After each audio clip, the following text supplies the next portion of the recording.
Hello, my first cooking show. So I'm going to show you how to do the rice paper rolls that quite a few of you said that you wanted to see. So a salad rice paper roll, and it's a bit of a fusion between different cultures. So get a rice paper, wet it down.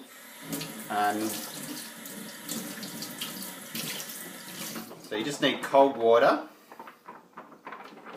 If you're doing lots, you can fill a little dish, but if you're just doing one for yourself for lunch, just running under the tap that quickly will do. And then what we do is we get a few ornate things, beautiful things.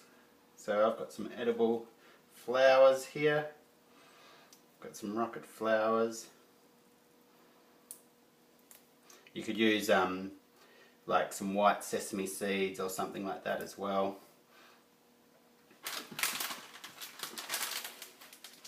And then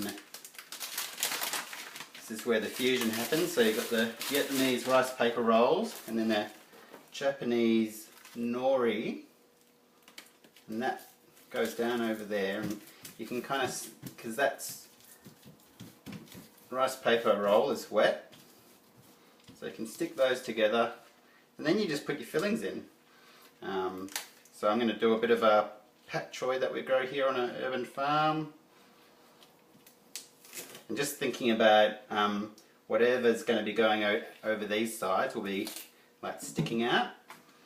So I love, people don't use enough herbs in their cooking, I don't think. So yeah, put some big sprigs of our mint in. This is from mint that we're growing on our windowsill. And some of our really beautiful ornate lettuce that we put in our salad mix. Put a few of those sticking out the ends. And then you can basically put heaps and heaps of salad in. Like this is a salad roll, but it's all contained and quite different. Really good for finger foods if you're going to an event, because obviously no one eats salad when you're doing finger foods because you can't really pick up salad very well with your fingers. And then with the combination of the nori paper and the rice paper, it becomes quite easy to roll. So you don't need any kind of special rolling device or anything like that. So you just kind of roll it in really tight. There you go. There's the flowers up top.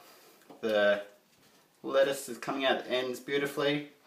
And what I do, so make sure you've got a really sharp knife, just in general is a good tip for life, but especially if you're doing any sushi kind of stuff, and just not using pressure, letting the knife cut through.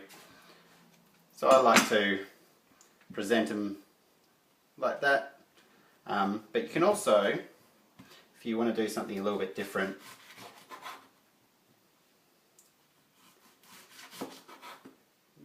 cut them like 1-2 centimeter thick circles, and you can do some kind of beautiful finger food display thing like that. Hope that helps.